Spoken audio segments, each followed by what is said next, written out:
കർഷക സംഘം സിന്ദാബാദ്. ധർണാ സമരം സിന്ദാബാദ്. കൃഷിഭവൻ ധർണാ സിന്ദാബാദ്. കർഷകർക്ക് നൽകാനുള്ള ഉഴവുകൂലി ഉടൻ നൽകുക, നെല്ല് സംഭരണത്തിലെ കേന്ദ്ര കുടിശ്ശിക ഉടൻ അനുവദിക്കുക, നെല്ലിന് കേരളം നൽകുന്ന അധിക താങ്ങുവില നിർത്തലാക്കണം എന്ന കേന്ദ്ര നയം തിരുത്തുക തുടങ്ങിയ ആവശ്യങ്ങൾ ഉന്നയിച്ച് കേരള കർഷക സംഘം വിളയൂർ പഞ്ചായത്ത് കമ്മിറ്റി വിളയൂർ കൃഷിഭവൻ ഓഫീസിലേക്ക് മാർച്ച് നടത്തി. പേരടിയൂർ സെന്ററിൽ നിന്ന് ആരംഭിച്ച മാർച്ച് കൃഷിഭവന് മുന്നിൽ CPM area secretary T. Gopalakrishnan ഉദ്ഘാടനം ചെയ്തു. ഏറ്റവും വലിയ ചില പ്രശ്നങ്ങൾ ഉയർത്തിക്കൊണ്ടാണ് ഈ സമരം.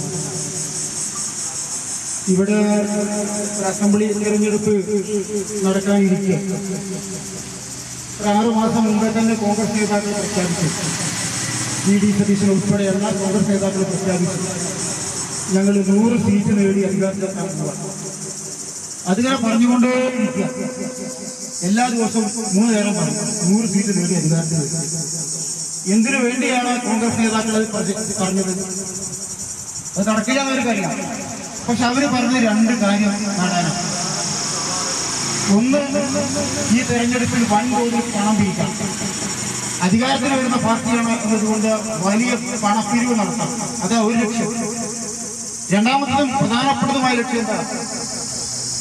ഉദ്യോഗസ്ഥന്മാരെ മരവിപ്പിക്കാം, മിരട്ടാം. സർക്കാരിന്റെ അവസാന കാലത്ത് ഏത് സർക്കാരും ഒരുപാട് നല്ല കാര്യങ്ങൾ ചെയ്യാറുണ്ട്. ചില നല്ല കാര്യങ്ങൾ പൂർത്തിയാക്കേണ്ടതുണ്ട് സർക്കാരിന്.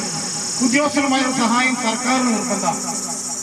അപ്പൊ ഉദ്യോഗസ്ഥന്മാരെ മിരട്ടാൻ വേണ്ടി, മര്യാദയ്ക്ക് നിന്നോ ഞങ്ങളാ വരാൻ പോകുന്നത് എന്ന് പേടിപ്പിക്കാൻ വേണ്ടിയാണ് കോൺഗ്രസ് നേതാക്കൾ ആ പ്രഖ്യാപനം നടത്തുന്നത്.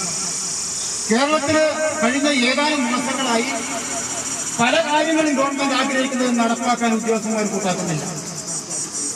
അതിൽപ്പെട്ട പ്രധാനപ്പെട്ട ഒരു ഡിപ്പാർട്ട്മെന്റാണ്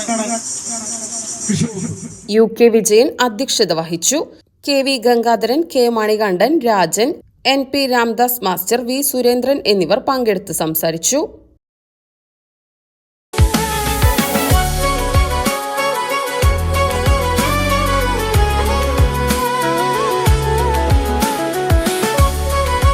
മനസ്സിലുണ്ടോ? MXലുണ്ട്.